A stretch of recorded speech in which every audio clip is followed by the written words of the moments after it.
with the first speaker, Misha Lemeshko from the ISD, talking about molecules in helium nanodroplets.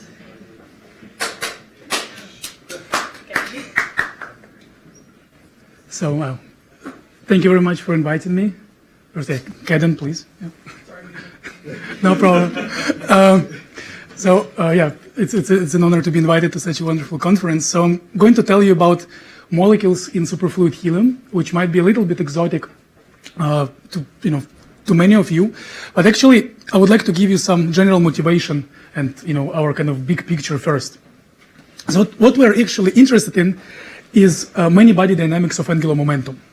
And all of you learned quantum mechanics, right? And you know that angular momentum and rotations are kind of peculiar in quantum physics, right? So rotations do not commute. So for example, if you want to add, two translational momenta, you just add vectors. If you want to add two rotational angular momenta, you have to use some Clebsch-Gordan coefficients, right? And then if you want to add three, you need 6J symbols and so on. And of course, especially at ITAMP, there are people,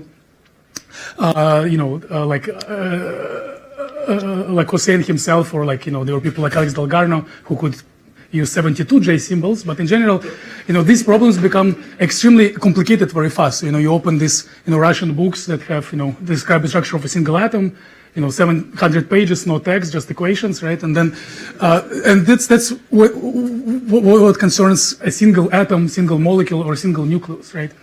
And the question we're asking is, what happens if you have a real many-body system? So within principle, an infinite number of degrees of freedom. It's actually not an academic question because, for example, in solids, electrons exchange their magnetic moment, right, with orbital motion and then with phonon angular momentum with the lattice degrees of freedom. And understanding how it happens and how fast it happens is extremely important for ultra-fast magnetization, ultra-fast control of magnetism, data storage, spintronic, and controlling decoherence in spin qubits and things of that sort. On the other hand, on the chemistry side, most reactions, as much as we like gas phase processes, right, or ultra cold molecules, most reactions actually occur in some kind of solvent, right, or on the surface. And understanding how solvent modifies rotational dynamics and chemical reactivity is very important, to control chemical reaction dynamics, in the future as we aim to. So our activity started with this simple system that I'm going to focus on. This is a single molecule immersed in a little droplet, nano-sized droplet of superfluid helium. So the reason people do it is mostly motivated by molecular spectroscopy and by chemistry. So if you trap molecules in such droplets, you can isolate them, and they will not collide or react with other things. They will be stable, and you can just study the molecules pretty well. What people observed, and this has been known for like 20 years, is that if you take a free molecule and you measure a spectrum, so here it's some vibrational spectrum, you see a set of lines, then you put it in helium-4, you see pretty much the same set of sharp lines, so nothing changed except these lines moved closer to each other. So that means that if a molecule has some rotational structure, some rotational spectrum, it can be characterized by a normalized value of moment of inertia. So pretty much a molecule in superfluid helium is almost the same as a free molecule, but it just rotates slower. And then on the other hand, if you put a molecule in helium-3, which is a fermionic liquid, not superfluid at these temperatures, you don't see any spectrum at all almost. So it's completely destroyed because of the density of states and fermions. So in principle, chemists or chemical physicists were quite satisfied with this picture because they were interested in molecules, right? And they were just, putting different molecules, fitting this rotational constant, studying them. Until recently, around 5 years ago, they started doing far from equilibrium excitations of these molecules. So what they do is they apply a very short laser pulse that hybridizes a lot of rotational states and creates a rotational wave packet. And here you can see the black line showing how this rotational wave packet evolves for a free molecule without any helium. So for any rotational wave packet, you have some revivals, right? So you can see this is zoom in. So you can see that, you come with a very short, delta-shaped pulse. You create some molecular alignment. So this shows alignment of the molecular axis in the laboratory frame. And then this alignment repeats itself, after some periods of time. So like with any wave packet, you can have such kind of revivals. And then people started putting these molecules in droplets and studying their non-adiabatic dynamics. So what they would expect, right, if you measure static spectra and you see that all helium does is changing the velocity with which the molecule rotates, you would think that, if you make such a non-adiabatic excitation, you would also see a sequence of these revivals spread by some different amounts of time, right? What they detected, however, was that, something really weird happens, so there is almost no revivals, and furthermore, there is some kind of slow dynamics emerging. So you see that the maximum of alignment is reached much further compared to the first maximum here. And so this was not qualitatively even understood, because, somehow there is some exchange of far from equilibrium dynamics of angular momentum, right, which goes from the molecule to the bath and back in some way. And for us, it was a challenge because, if you consider standard methods with which these molecules are studied, those are usually heavily computational methods, right? DFT, Monte Carlo, various kinds of quantum Monte Carlo. And if you want to describe static properties, it is still possible, but for dynamics, it is extremely challenging, right? So we decided to develop some kind of simple model, and based on kind of a general approach of condensed matter physics.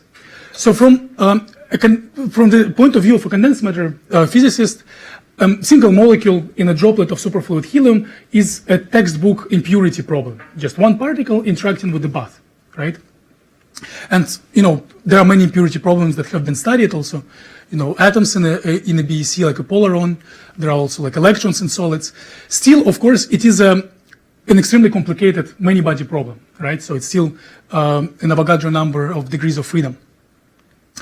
And then we had an idea that might seem, obvious and should have probably appeared 20 years earlier than that. But in any case, so the idea was that, we know a lot about polarons, right? We know that if an electron propagates in a solid, it interacts with vibrations of the solid with other electrons, and in principle it can be described as a quasiparticle that is called polaron, right? So it's like an electron dressed by a cloud of excitations. And this concept was pioneered by Landau and by Feynman, so it is very established by now.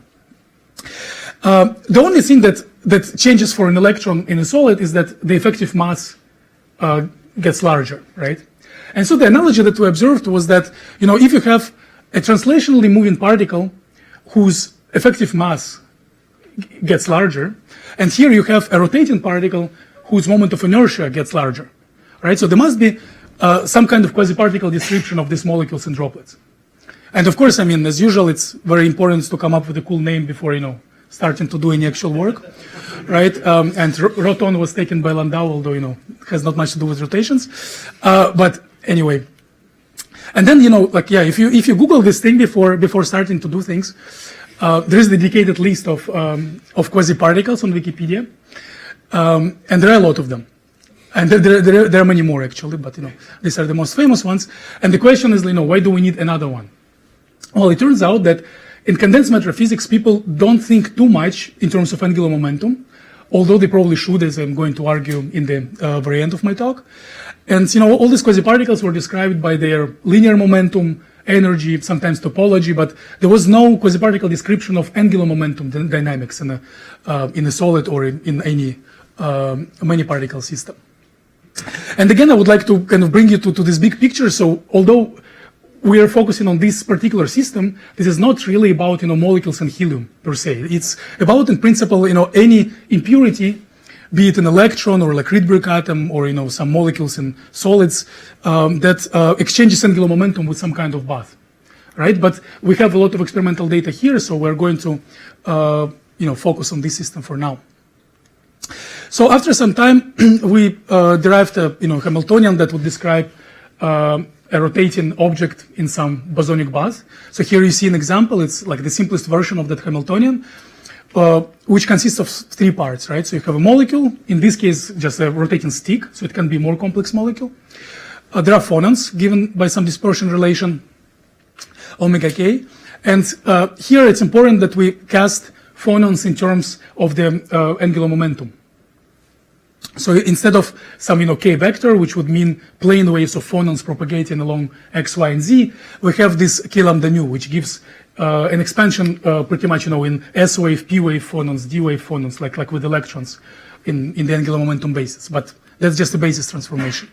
And what goes beyond textbook is this kind of coupling. Of course, all of you have seen, at least 57 Hamiltonians with some kind of B dagger plus B coupling.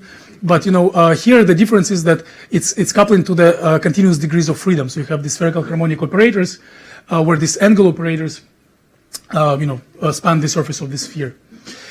So, and that's what we, in principle, call this Angulon. So by analogy with some, let's say, polarons, this is an impurity with angular momentum, in this case, quantum rotor, addressed by a many-body field carrying angular momentum, in this case, excitations in helium. So a good thing about this field of molecules and droplets is that there is really a lot of experimental data. So, you don't need to try to convince experimentalists to realize your original proposal, but you can just go to the literature, and there is, 25 years of experiments that have been analyzed from the perspective of chemical physics, right? Or people who are interested in the molecular structure. But now we could benchmark our theoretical results against all this data. So what you see here is, a normalization of the rotational constants for molecules in helium. So it's how slower molecules rotate in helium compared to the gas phase for 20-something molecules. And there are three panels. So here you see heavy molecules. So heavy means it rotates very slow. So interactions are much larger than the molecular kinetic energy, which means in turn that interactions are very strong, right? And the effects are you see like the changes like 5 times, 3 times, and so on. So it's substantial. On the other hand, here you see very light molecules for which the interactions are relatively not that strong. So the change is, note the scale, right? It's from 90 to 100. So the change is a few percent here in the rotational constant renormalization.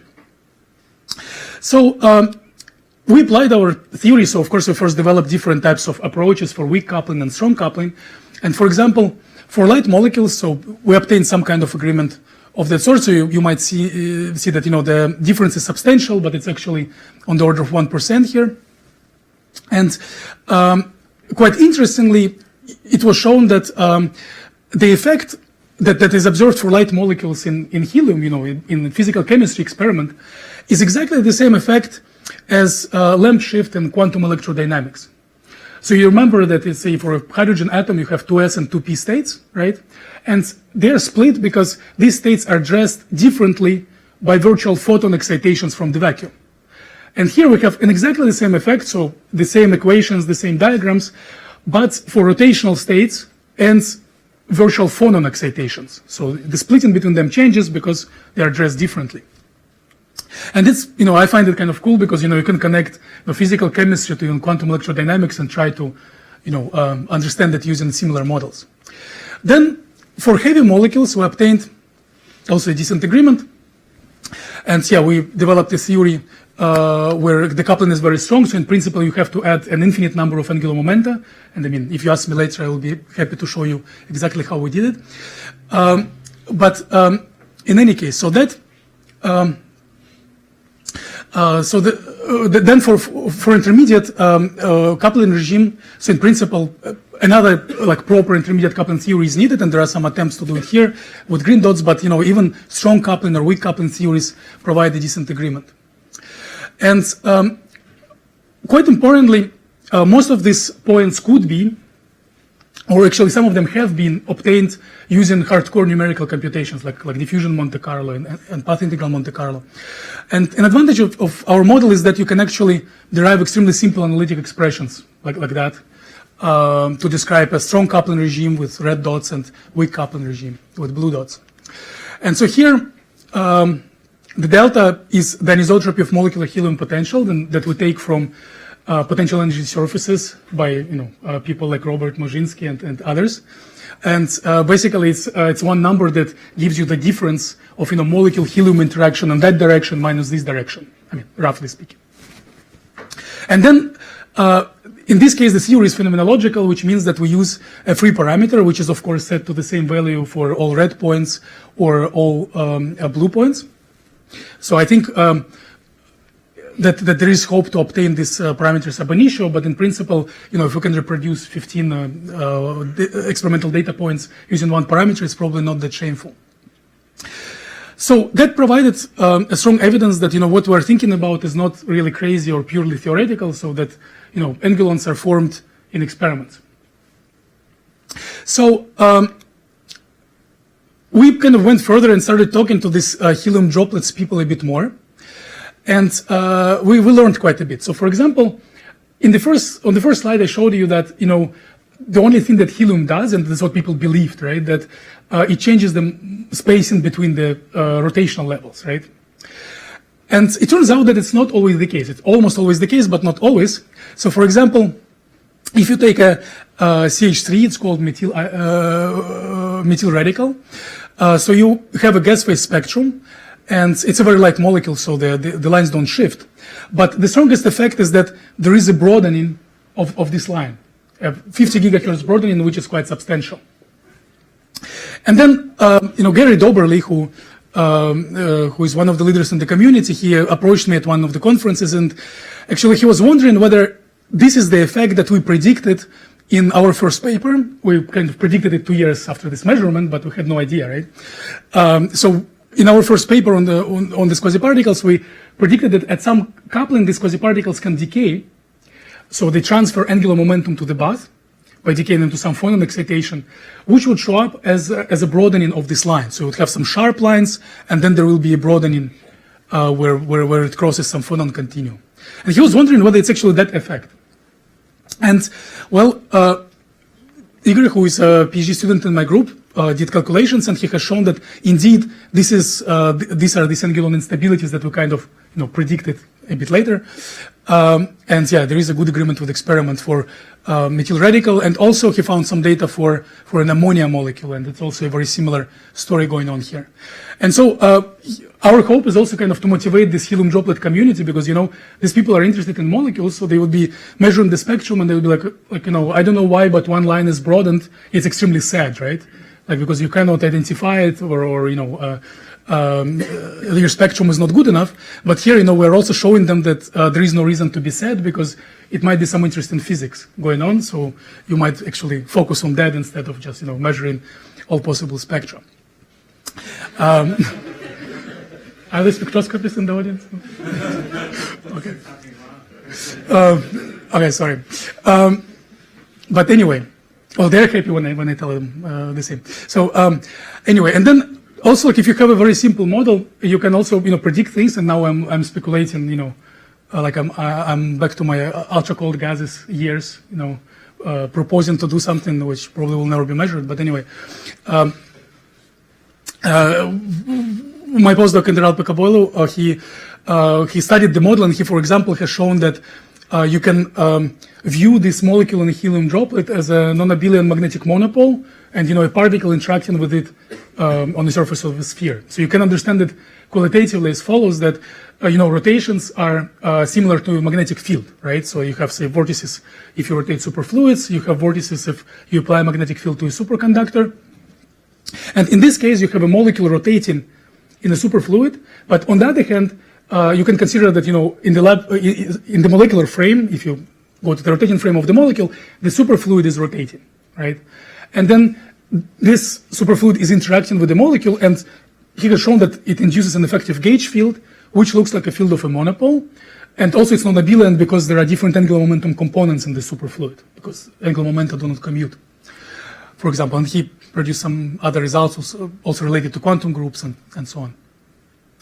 So let me go back to the main kind of statement and the title of my talk. It's what excites us the most. It's far from equilibrium dynamics of molecules in superfluid helium. I will show you only some of the data there has been a lot measured by the group of Henrik Stapelfeld.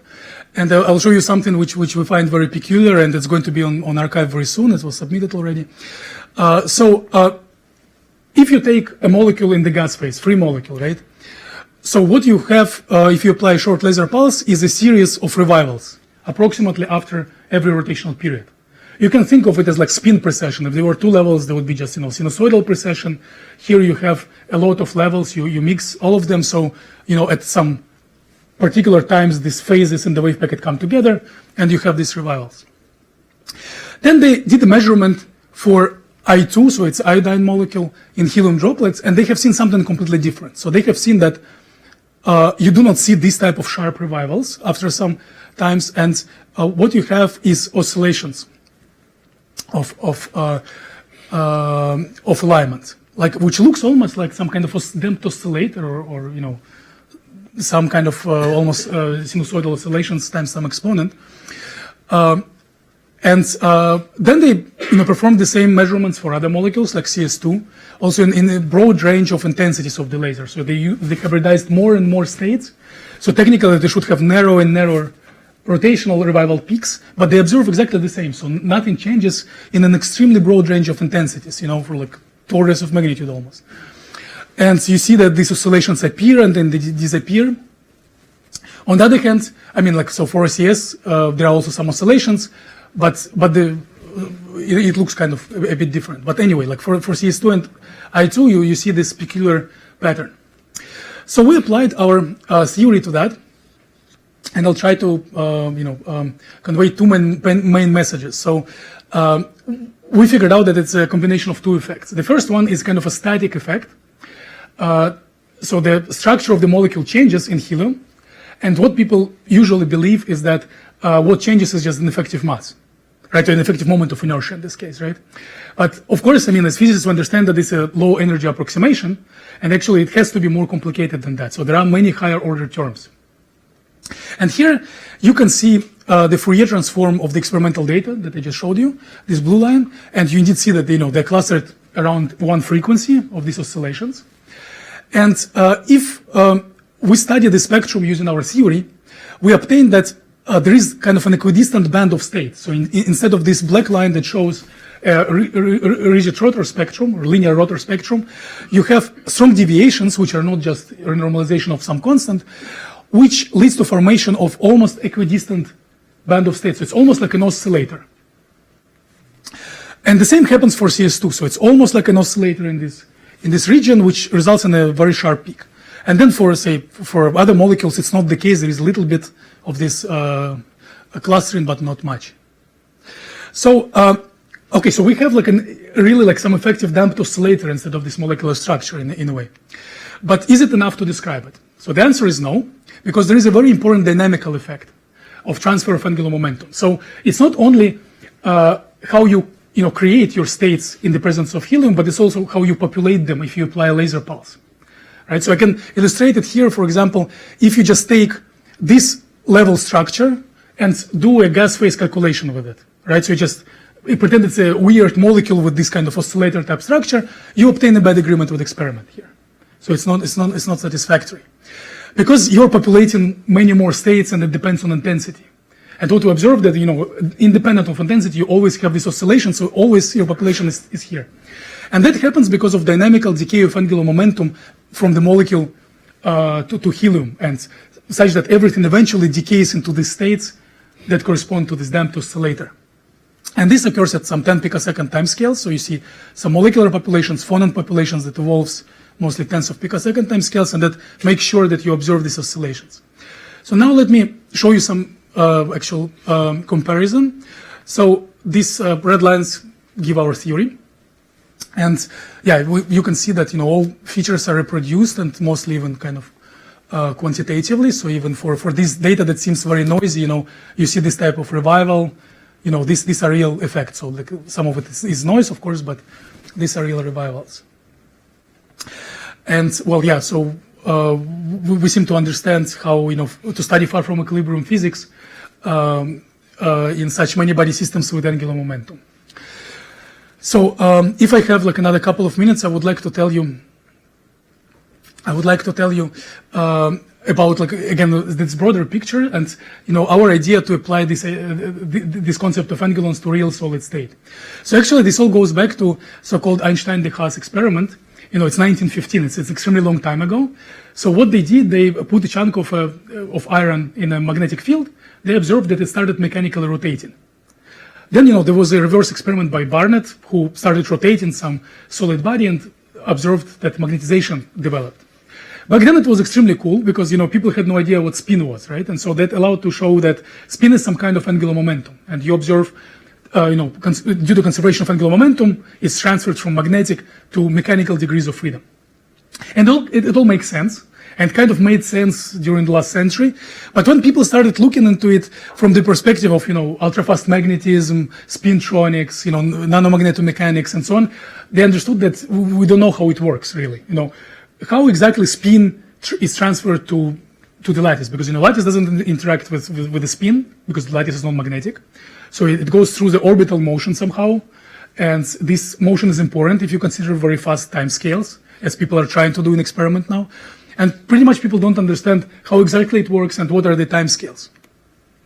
And our idea goes along this kind of quantum simulation a little bit, that we're trying to study the systems now using this concept of angulons, but experiments are extremely complicated. On the other hand, experiments here are still quite feasible, and one can have a hope to understand molecules and droplets. And these systems are quite similar. Instead of rotational angular momentum, you have some orbital angular momentum. Instead of helium phonons, you have some lattice phonons, and so on. And that's what we're kind of doing at the moment. And I can give you like one example. It will be my last slide. That we have introduced this Angulon concept for solids. Of course, it's more challenging than just a rotating stick. There's some many electron impurity coupled to phonons. But in any case, you can introduce this concept of some electrons dressed by lattice phonons and treat it with angular momentum conserved, and understand where does the angular momentum go. And for electrons, the analogy of this rotational constant renormalization is response to a magnetic field. So it's renormalization of the lambda G factor, right? And it turns out to be qualitatively very similar. So instead of the molecule rotating slower, it responds stronger to a magnetic field. So you have some renormalization of lambda G factor here. And you know what? It's actually turned out that there was some experimental data, which is unpublished, and we're working on it, on magnetic OH molecules in superfluid helium that showed exactly the same effect. Qualitatively, that you put a magnetic molecule, measure the Zeeman spectrum, and you see a normalization of the G factor. And so there is a nice opportunity to really bridge these fields and understand solid state magnetism using these molecules. So yeah, so I just want to wrap up. So our claim is that if you have anything, many body with angular momentum and quantum, your life might get easier if you use this concept. At least what we believe, and we have shown that it works for molecules in superfluids quite well in and out of equilibrium.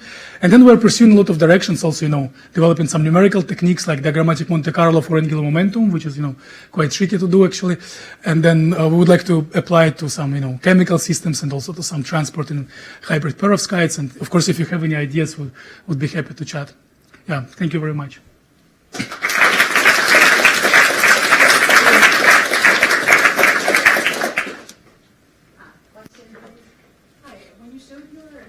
Angulon Hamiltonian, it reminds me a lot of the Froelich type Hamiltonian. Absolutely. Mm-hmm. And as I understand, Froelich is lowest order and non-creation annihilation and quite perturbative. So does your theory describe strong coupling?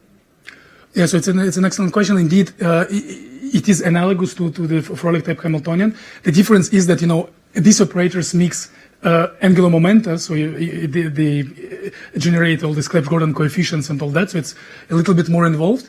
And the quadratic term has been neglected here. And so for a molecule in a BEC, where the effects would be very weak, this is a very good approximation. But then for helium, we use it as a phenomenological model. And we argue as follows that, if you make this expansion, so even in the Bogolubov expansion, it's probably easier to understand that you have this square root of density term, right? And so square root of density is here, right? And so if the density is very large, then this term should dominate. But for weak densities, this will not work, for small densities, indeed. And so we are also developing the full theory, including all the couplings.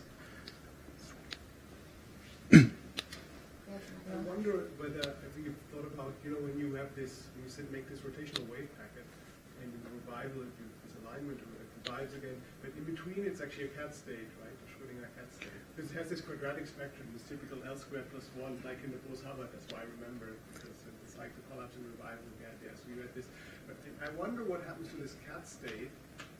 You have a pure molecular free space, and you have this rotational cat state, but now you're coupling it to this helium bath.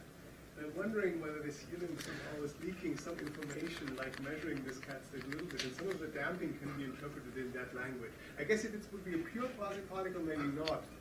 Everything should remain coherent, right? Or it's just dressed. I think of this rotating thing with dragging around little superfluid shell around it. But I wonder, thinking in that language, if you ever thought about that. It is an excellent question. So Ronnie Kozlov mentioned it to me when, because he is an expert, right? That half revival, like this fractional revival, is indeed a cat state. And so it would be very nice to consider it from this information perspective, but I don't have a good answer. So indeed, if you look at that, within 10 picoseconds, a lot of decoherence takes place.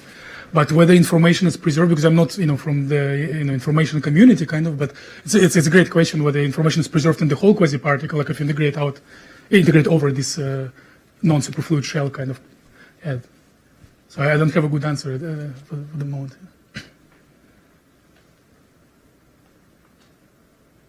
More questions?